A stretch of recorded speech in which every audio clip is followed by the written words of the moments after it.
filho, preparou a palavra, o Senhor falou com ele, mas eu te peço que o Senhor use, não seja ele, mas seja o Senhor, através da vida dele, Pai. E nós aqui como igreja abençoamos a vida dele, da Cláudia e de toda a família, e nós repreendemos toda e qualquer retaliação sobre a vida do teu filho, que verdadeiramente, que o Senhor possa usá-lo de uma forma poderosa e sobrenatural, em nome de Jesus. Amém.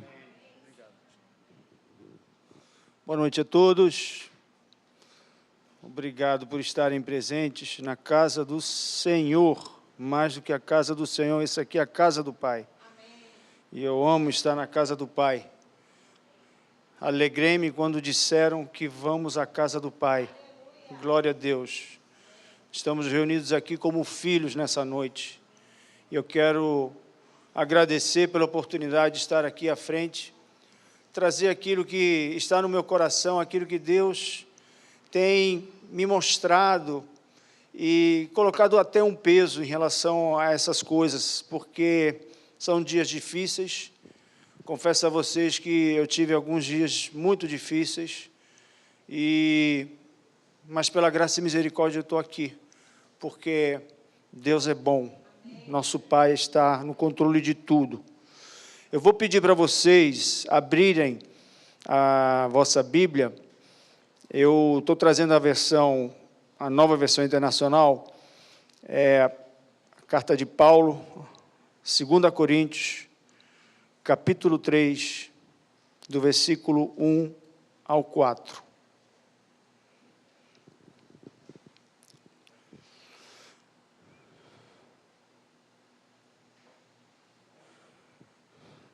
Eu vou ler e vocês podem acompanhar.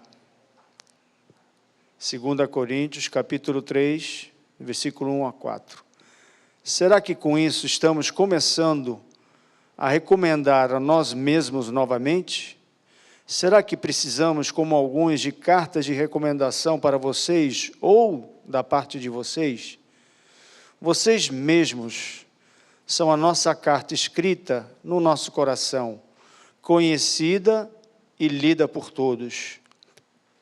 Vocês demonstram que são uma carta de Cristo, resultado do nosso ministério, escrita não com tinta, mas com o Espírito de Deus vivo, não em tábuas de pedra, mas em tábuas de carne, no coração.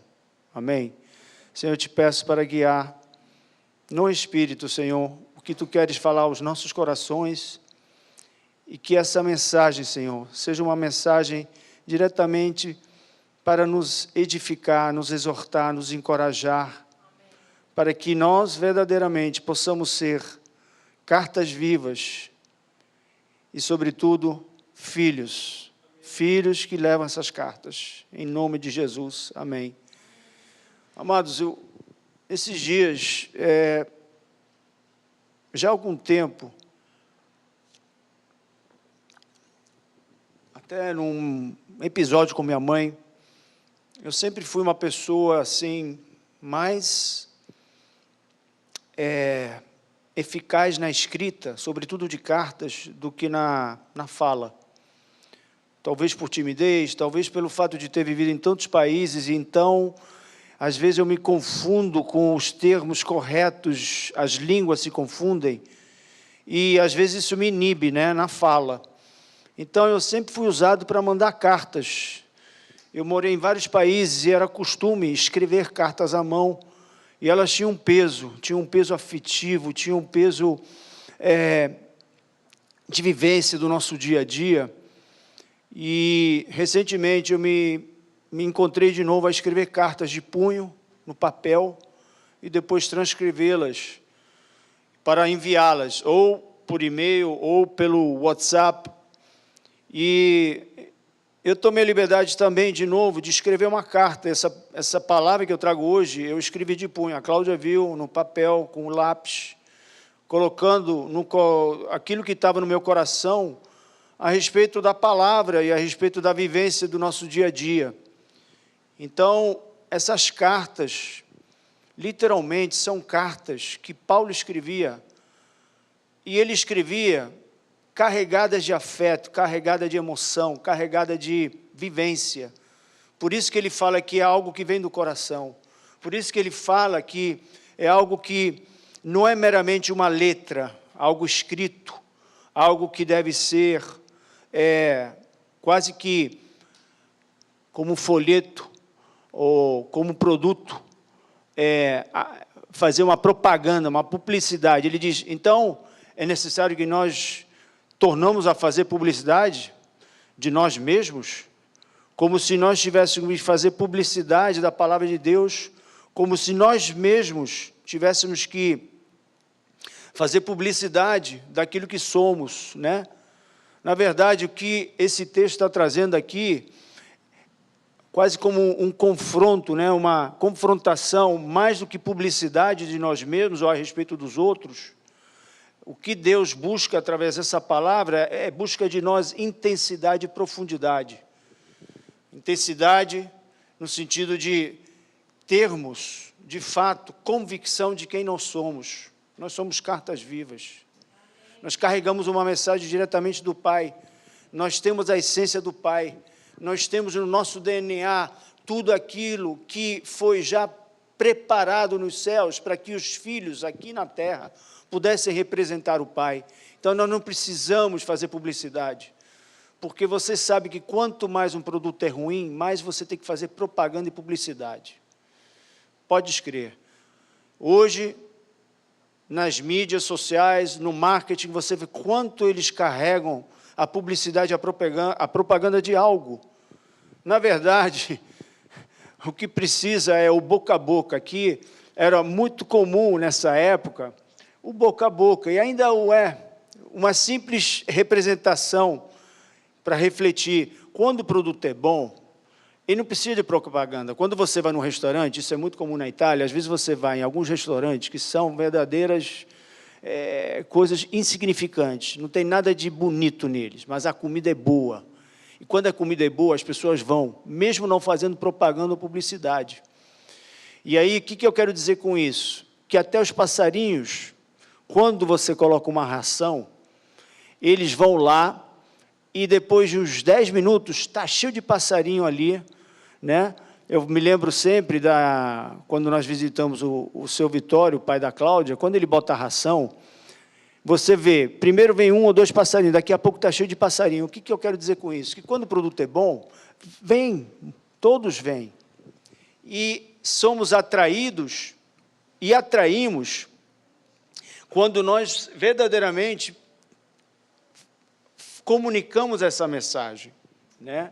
Quando a comida é boa, quando verdadeiramente você é aquilo que você é, e você não se preocupa muito em se propagandar, você consegue, então, fazer e cumprir o teu propósito. Na verdade, o que está acontecendo que eu vejo muito? Não é tanto uma falta de confiança, né? Se fala muito em autoconfiança, autoajuda, está cheio de livro aí para te ajudar na autoconfiança e na autoajuda. Mas o que falta mesmo é falta de convicção. Vamos lá, vamos abstrair. Quando você tem convicção daquilo que você é, ou até a convicção daquele produto, você literalmente faz o quê? Você fala de outra maneira. O teu corpo se apresenta de outra maneira. Quando você tem convicção de quem você é e daquilo que você carrega, é outra história. Tem um impacto tão forte no ambiente que verdadeiramente nós nos tornamos luminosos. A palavra de Deus diz que nós somos sal e luz. Não estamos aqui para refletir a luz do mundo, estamos aqui para iluminar. Nós carregamos em nós uma luminosidade que foi diretamente transferida em nós pelo Pai. O filho, quando entra no ambiente, ele transforma aquele ambiente. Um filho, quando entra no ambiente, ele dá sabor àquele ambiente. Então, ele não precisa de propaganda, de títulos, né? Então, precisamos de quê? De convicção. Essa convicção é a certeza de quem nós somos e quem representamos. Então, muitas das vezes nós confundimos, e eu mesmo, às vezes, eu fui pego nisso, na nossa caminhada cristã, na nossa caminhada aqui na Terra, e, sobretudo, pela influência que temos, pela educação, pela formação, pela cultura, sobretudo essa cultura ocidental, hoje se fala muito em competências, habilidades, formação. Nós começamos a ter uma crise de competência. Estamos mais voltados para aquilo que fazemos, as nossas habilidades, as nossas atividades, naquilo que somos. E, na verdade, isso não é algo que deveria nos preocupar, porque, mais do que isso, nós temos uma verdadeira crise de identidade. Essa crise de competência, ela é fruto, ela foi parida, ela foi gerada por uma crise de identidade. Porque quando você tem uma crise de identidade,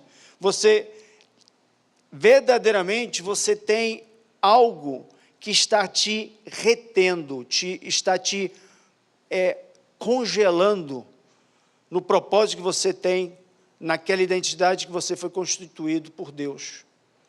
Então, a gente fica com aquela situação muito comum, que por causa dessa crise de identidade, nós começamos, então, a querer fazer propaganda daquilo que nós somos, ou aquilo que somos capazes de fazer. Entramos de novo nesse círculo vicioso. Não, eu vou te fazer uma simples observação. Quando te perguntam, o que é o Aloísio? O que você responde? Você vai responder, ele é um pastor. Ou então, quando eles te perguntam, o que é o Murilo? Aí você vai responder, ele é um educador físico. Ou então, quando eles te perguntam, o que é o Luca? Ele é um economista.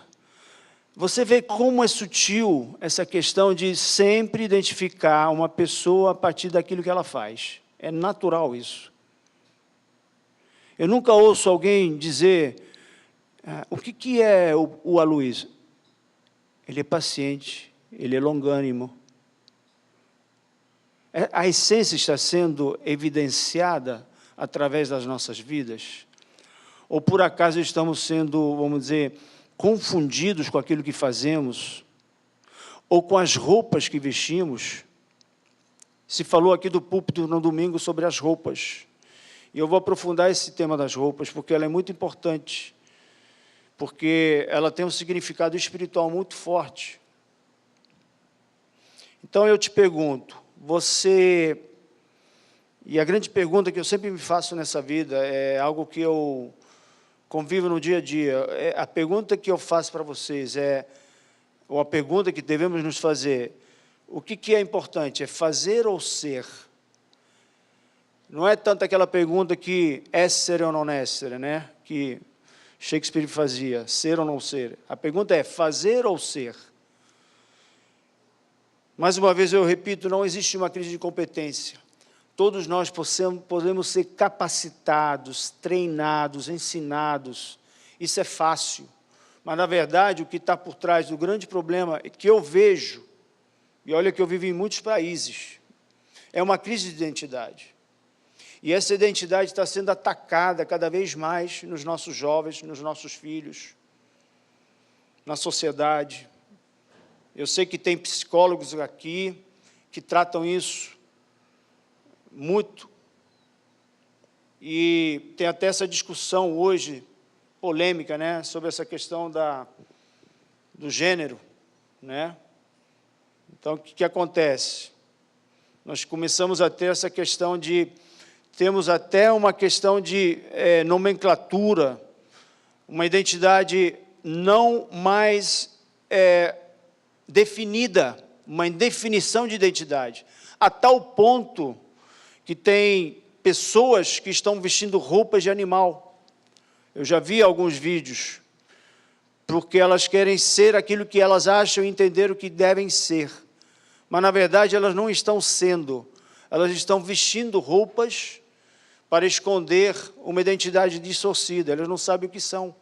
E, por não saber o que são, perderam a sua identidade, estão perdidas.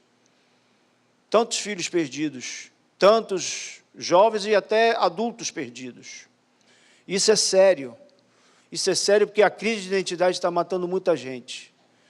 Literalmente, está matando muita gente. Porque quando você não tem uma identidade definida, você não sabe quem você é, e você não sabendo quem você é, você não tem um propósito na vida, e quando você não tem um propósito, você não sabe qual é o teu lugar, você acaba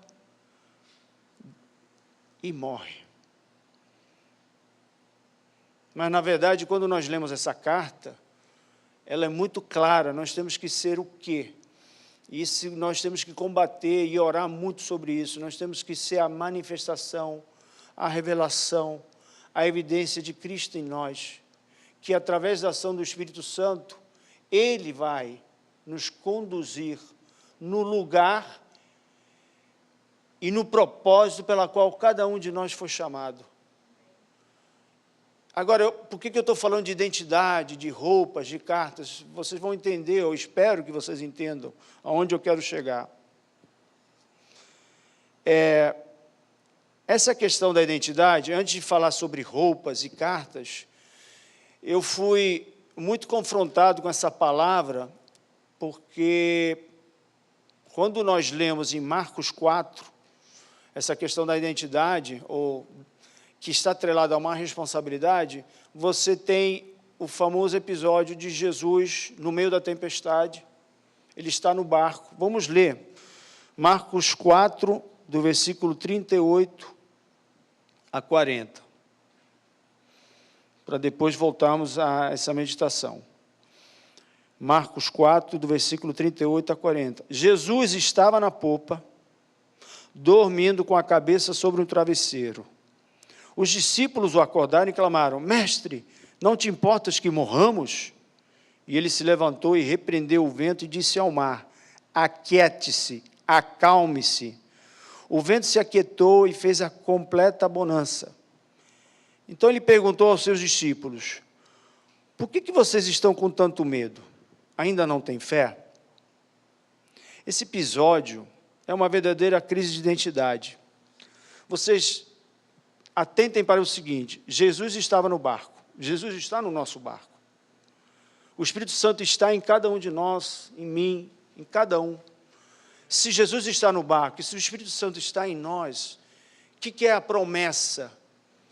E quando Deus faz uma promessa, ela nunca falha. Ele disse: eu vos enviarei o Espírito Santo, e ele vos ensinará, vos capacitará em todas as coisas. E quando ele, Jesus, nesse episódio, repreende a tempestade, ele não só repreende a tempestade, mas ele dá um grande ensinamento, ele faz uma grande repreensão aos seus filhos, aos seus discípulos, e diz: vocês que têm autoridade, vocês que foram ensinados a repreender, vocês não fizeram por quê? Porque tivemos medo. E aí vem essa questão do medo. Essa questão do medo ela é primordial para a gente entender como todos nós usamos roupas. Essa palavra é muito forte nos dias de hoje. Essa palavra medo é um verdadeiro espírito, não é meramente uma emoção. Tanto que a palavra de Deus diz: lançar fora o espírito de medo. Bom, Lice Milhões me ensinou isso há muitos anos atrás e continua pregando sobre isso. Você não acolhe o medo dentro do teu coração para tratá-lo como se fosse uma emoção. Em Colossenses, podemos até abrir depois, fala sobre essa questão do medo, sobre lançarmos fora o espírito de medo, o espírito de timidez. Mas por que eu quero voltar ao medo?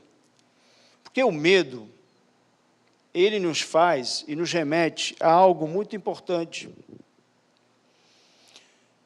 Porque antes de nós falarmos no medo, lembre-se que esse episódio, onde Jesus repreende a tempestade e repreende aos discípulos, está literalmente dizendo: olha, vocês não ocuparam o seu lugar e a sua responsabilidade de repreender a tempestade, de enfrentar o problema, porque eu outorguei a vocês a autoridade para repreender, para expulsar.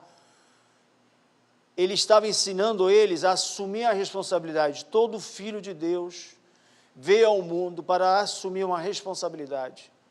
Ele não veio ao mundo para ser simplesmente, todas as horas, ser protegido, Se Jesus estava no barco, se Jesus está em nós, se aquele que está em nós é maior daquilo que está no mundo, nós temos a autoridade, pelo sangue do Cordeiro que está sobre nós, de repreender, de expulsar, de pisar, de combater o bom combate, de usar a fé. Tudo isso é para que nós resgatamos essa memória, essa capacidade e capacitação que Ele nos deu. E que nós devemos continuar a nos dar uns aos outros, lembrando dessas palavras de Jesus, porque a repreensão, ela é eficaz a partir do momento que ela traz em nós a reflexão, e a reflexão traz em nós uma mudança. Não é a mudança ao redor de nós que vai fazer com que você vai sempre... a partir do momento que eu tenho paz ao meu redor, então eu vou ter paz. A partir do momento que eu tenho os meus problemas resolvidos ao meu redor, no trabalho, na família, em casa, aonde for que for, então eu vou estar resolvido. Não.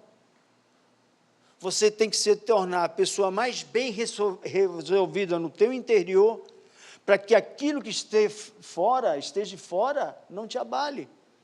Que você possa repreender aquele ambiente, transformar aquele ambiente. Amém? Mas voltando à questão do medo,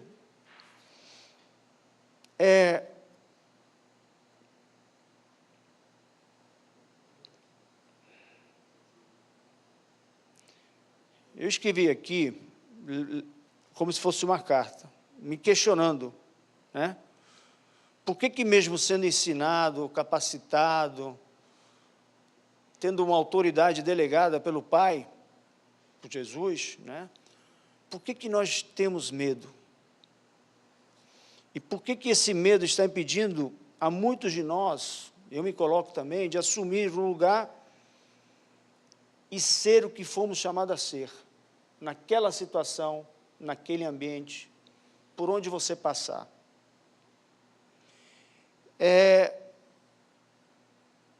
Essa palavra medo, e essa questão do medo é muito forte, porque é por causa do medo que nós começamos a usar roupas, máscaras, e até nos fantasiamos. E na sua origem nós temos o quê? Uma crise de identidade. Aonde que nós aprendemos isso? Até essa história de se fantasiar, de usar roupas diferentes para se cobrir e se esconder através desse medo, isso não é de hoje. O ser humano continua fazendo isso na sua história. E para você entender a história, você tem que ir na origem.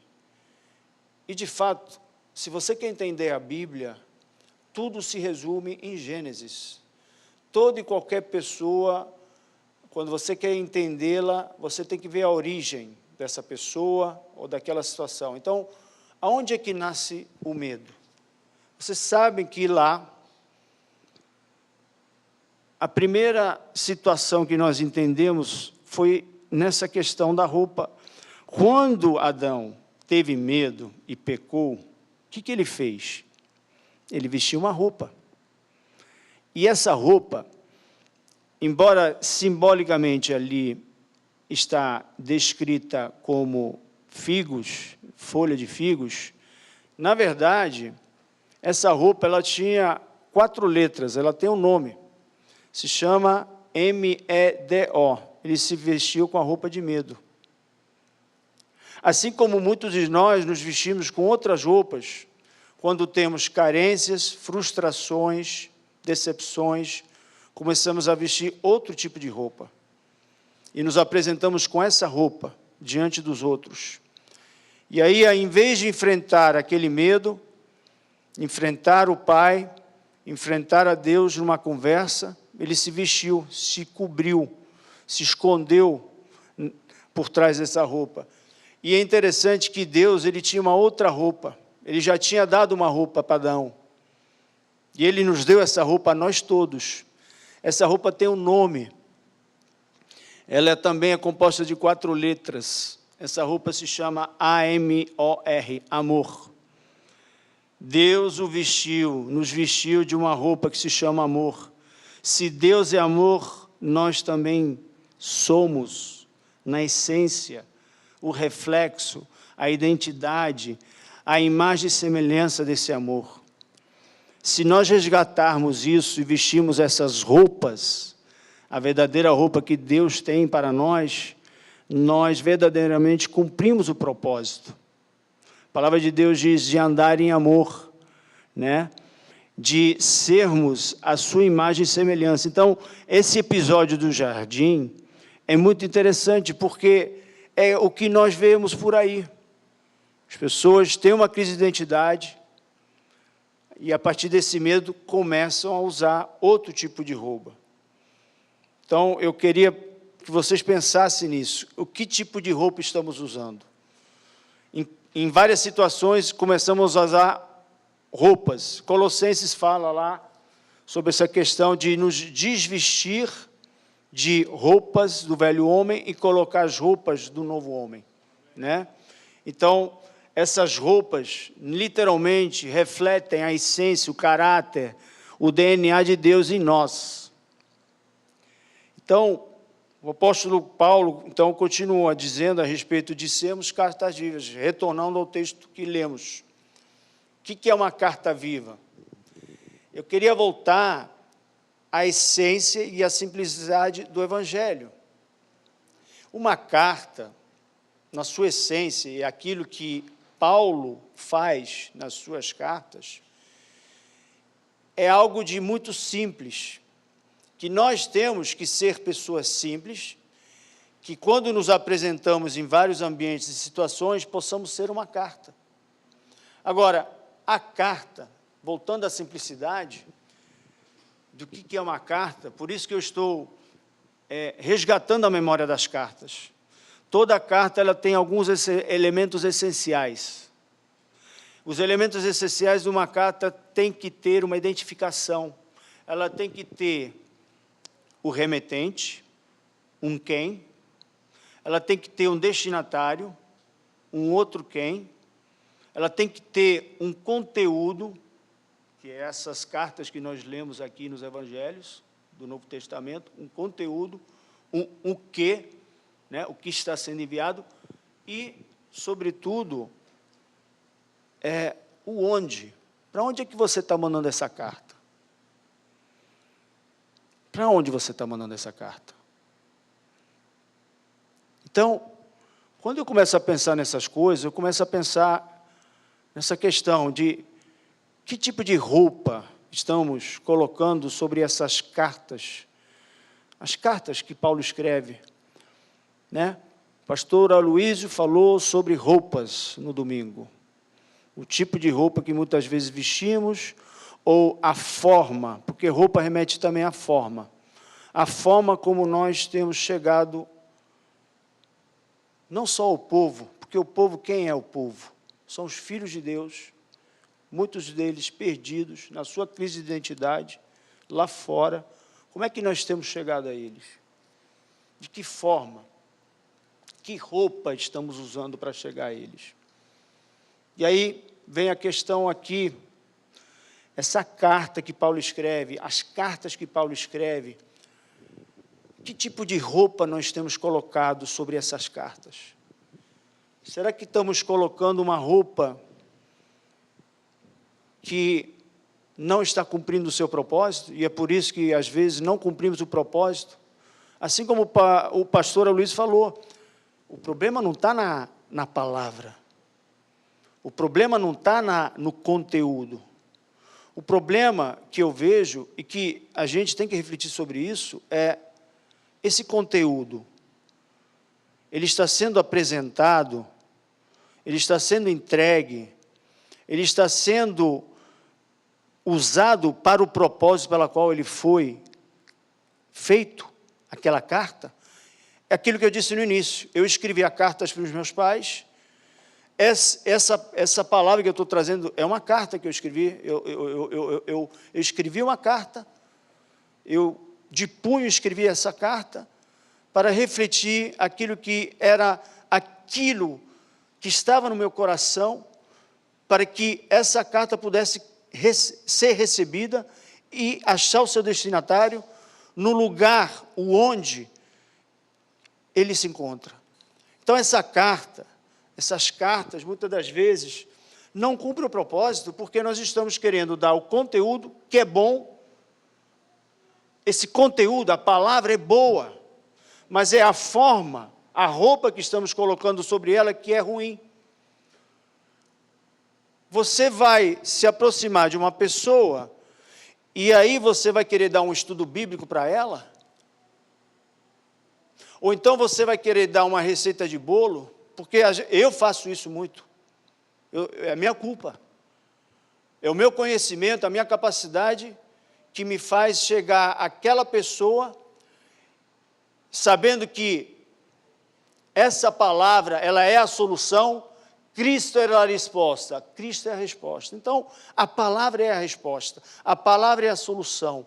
Mas naquele momento, será que aquele destinatário, aquela pessoa que eu quero chegar a ela, essa carta está sendo apresentada, está sendo vestida, está sendo usada uma roupa adequada?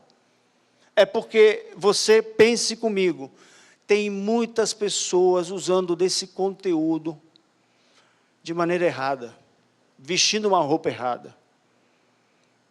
Você pode colocar nesse produto, chamamos esse conteúdo que são as cartas, e vesti-las. Aí vem aquela coisa, será que estamos, e tem muitos aí fora, vestindo essa carta, essa palavra, esse conteúdo, esse o quê, com roupas de mentoria, coaching, cursos? Será que é isso que é o propósito da carta? Voltando àquilo que é a simplicidade de uma carta. A carta, e nesses dias eu escrevi uma carta para parentes meus, para dar uma mensagem, imbuídas de choro, imbuídas de emoção, de compaixão, por aquilo que eles estão vivendo nos seus filhos, e eu aqui peço oração por essa família. E nessa carta eu coloquei o meu coração, assim como Paulo colocava. E ali, nessa carta, você tem o quê? Tem um conteúdo, que são palavras vivas, carregadas de aquilo que está no coração, por isso que o texto diz cartas vivas, escritas não em tábua de pedra, mas em tábua, coração. O destinatário, naquele momento, é o meu quem, que vai receber essa carta, e essa carta tem um propósito, ela não está com uma palavra, um conteúdo fora de um contexto, ela vai ser recebida por um outro quem, no seu lugar, num destino que é em outro país, mas o nosso destino, muitas das vezes, é a distância entre o quem aqui e o outro quem ali. Essa é a distância que nos separa para que eu chegue até você, como carta viva, e entregar a mensagem e dizer, olha, o que eu tenho, o que eu te dou, é aquilo que eu vou te dar para que eu possa reorientar a tua vida, resgatar a tua vida e fazer com que você, juntamente comigo, possamos alcançar o propósito. Então, essa carta, ela chega e ela tem esse peso emocional, essa carga de vida, não é uma carga meramente abstrata, de algo que é meramente conhecimento, é algo meramente como um produto a ser vendido. Eu não preciso fazer propaganda de Deus. Eu não preciso fazer propaganda da palavra de Deus. Você vê o folheto, ela é uma carta escrita, é letra. Você entrega aquele folheto, mas é como se fizesse publicidade de Deus. Eu não quero condenar o folheto, mas eu nunca acreditei no poder do folheto. O que eu acreditei é sempre eu, no meu testemunho, no meu andar, no meu ir até você, me tornar uma carta, uma expressão viva daquilo que Deus colocou no meu coração para te dizer naquele momento. Às vezes, basta uma palavra, basta um abraço, basta um olhar, que aquilo é a carta, que Deus quer que chegue naquele lugar, naquele destino, naquele momento. E eu quero resgatar isso. Eu quero resgatar isso. Eu falei para o pastor Luísio que eu vivo momentos de reflexão. Ver qual foi a minha jornada, quais foram os meus caminhos, quanto dos meus caminhos estavam dentro do caminho, e qual é a eficácia, até que ponto eu estou cumprindo o meu propósito, dentro disso que é o chamado de cada filho de Deus, de manifestar, de glorificar o Pai, através daquilo que Ele carrega, e cada um de nós foi-lhe dado um talento, foi-lhe dado algo que cada um, não só na proporção, alguns 5, 10, 2 talentos, não estamos aqui para entrar em concorrência, estamos aqui para dizer, aquilo que eu recebi, eu como filho de Deus vou manifestar como uma carta viva, para que, como uma carta, eu, enquanto remetente do Pai, porque eu recebi esse conteúdo que Ele colocou em mim, vou, no onde que Ele me mostrar, que pode ser do outro lado do mundo, entregar uma mensagem. Eu quero dar um testemunho. Voltando àquela ideia que eu falei antes, não é tanto o que você faz, mas é o que você é. É aquela pergunta que todos nós temos que fazer. É ser ou fazer? É fazer ou ser? Quando Deus me pega em 1998 e me envia do outro lado do mundo para vir aqui, muitos devem ter achado,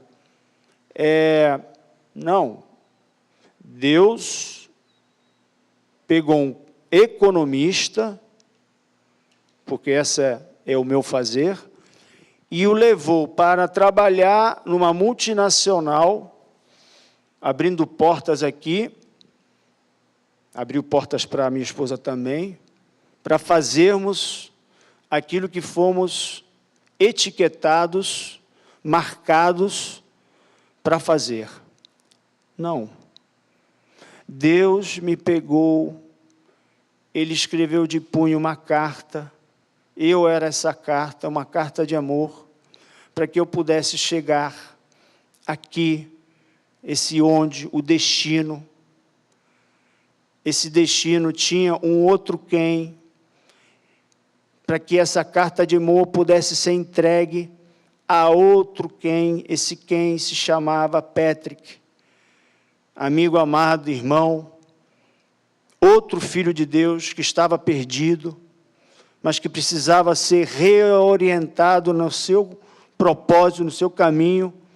Eu chego aqui e, literalmente, Deus cumpre o propósito através de um filho para resgatar outro filho que estava perdido na simplicidade, não de um culto, não de um estudo bíblico, não de doutrina, não de uma propaganda, de um folheto, nada disso.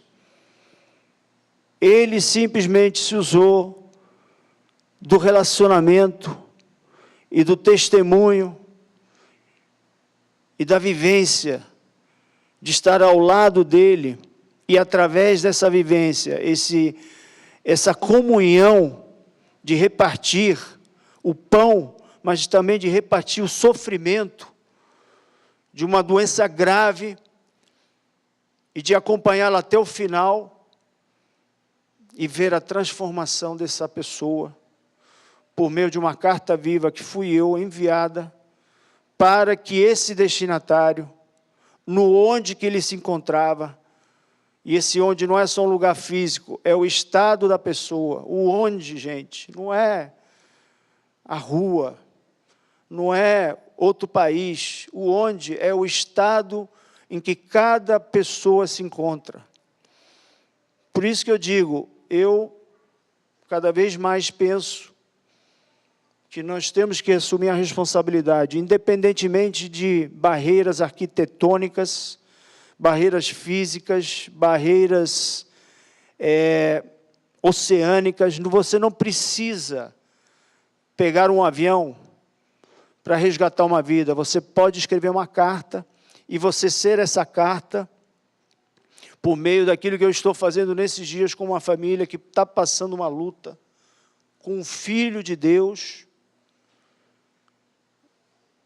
E, sabe, eu fico pensando, Deus, até quando nós vamos nos esconder nos nossos medos, vestindo roupas, vestindo fantasias e máscaras?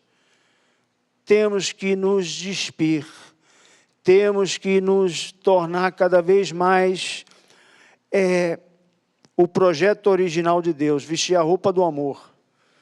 Essa roupa do amor, ela nos inspira. Sabe, muitas das vezes nós fazemos coisas por obrigação, cumprindo uma atividade, cumprindo até as nossas responsabilidades, mas quando você faz por amor, a inspiração te leva a fazer coisas loucas.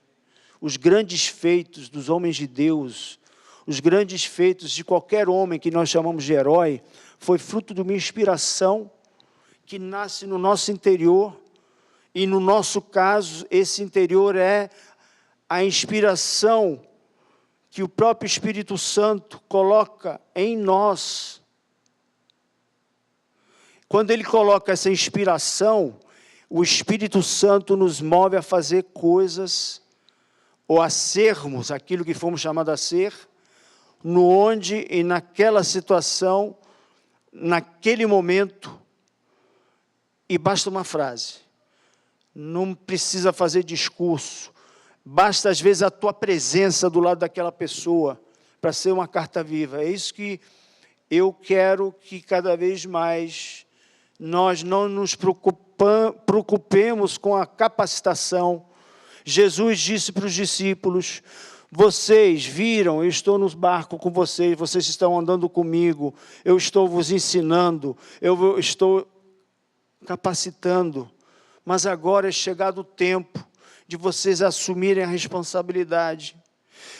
Que essa responsabilidade, calcada numa identidade clara de que vocês são filhos, e vocês então receberam, e foi outorgada a autoridade, façam, executem, cumpram um propósito, sem se preocupar com a capacitação, a competência. Vocês têm autoridade, vocês têm um nome, vocês têm algo em você que naquele momento vai fazer toda a diferença.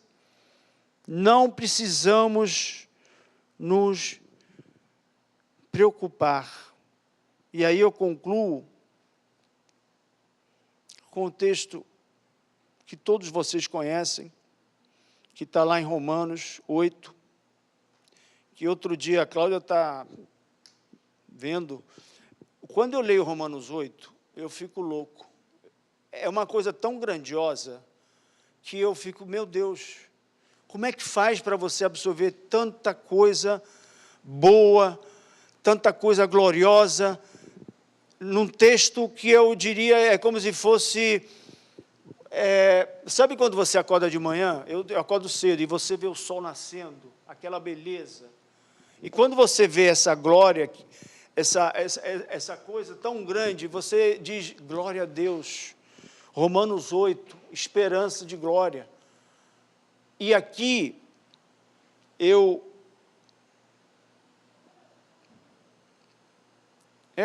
virou quase um chavão, né? Mas não é, porque a gente tem que ler o que está antes. Diz aqui em Romanos 8, do versículo 15 ao 19. Eu ia citar só o 19, mas aí lendo de novo, né? Eu vou ler do 15. Pois vocês não receberam um espírito que os escravize para novamente temerem. Aqui é isso que eu falei antes, o espírito do medo, o espírito do temor. Mas vocês receberam um espírito que os torna filhos por adoção, por meio do qual clamamos, Abba, Pai.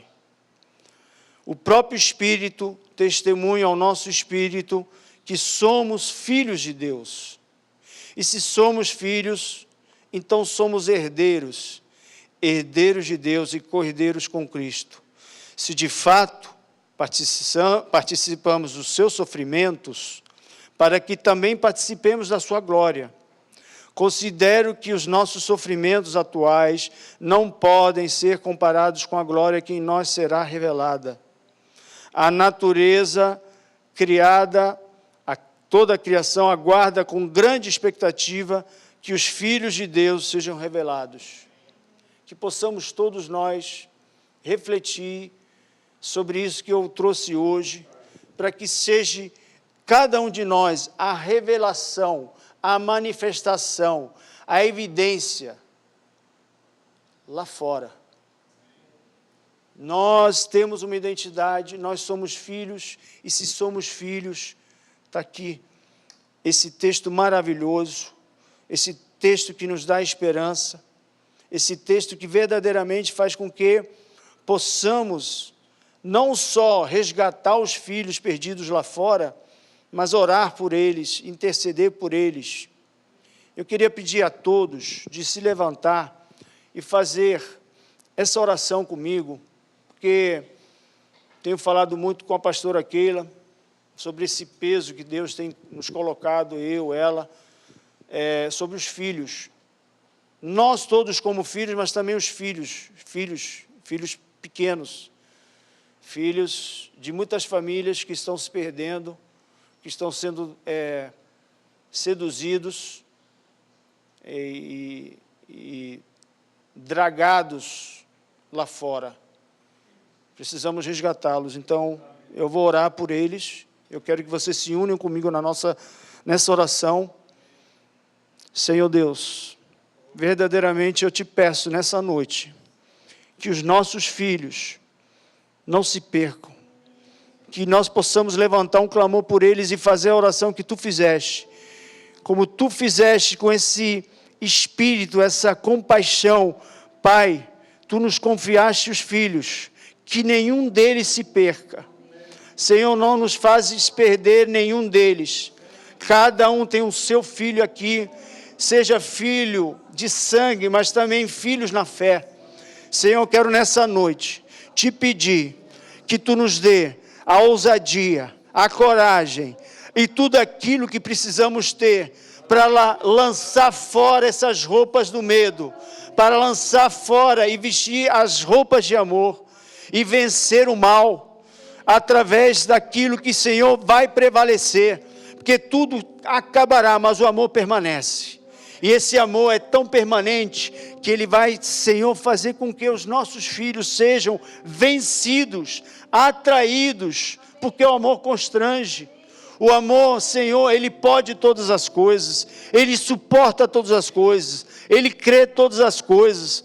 Pai, então, em nome de Jesus, derrama o teu amor em nossos corações, faça-nos agentes, Senhor, de transformação, cartas vivas que, imbuídas desse amor, possam chegar a esses destinatários, que são os filhos de Deus, que estão ali, Senhor, perdidos, são nossos irmãos, Senhor, são eles que nós queremos resgatar para Ti, Senhor.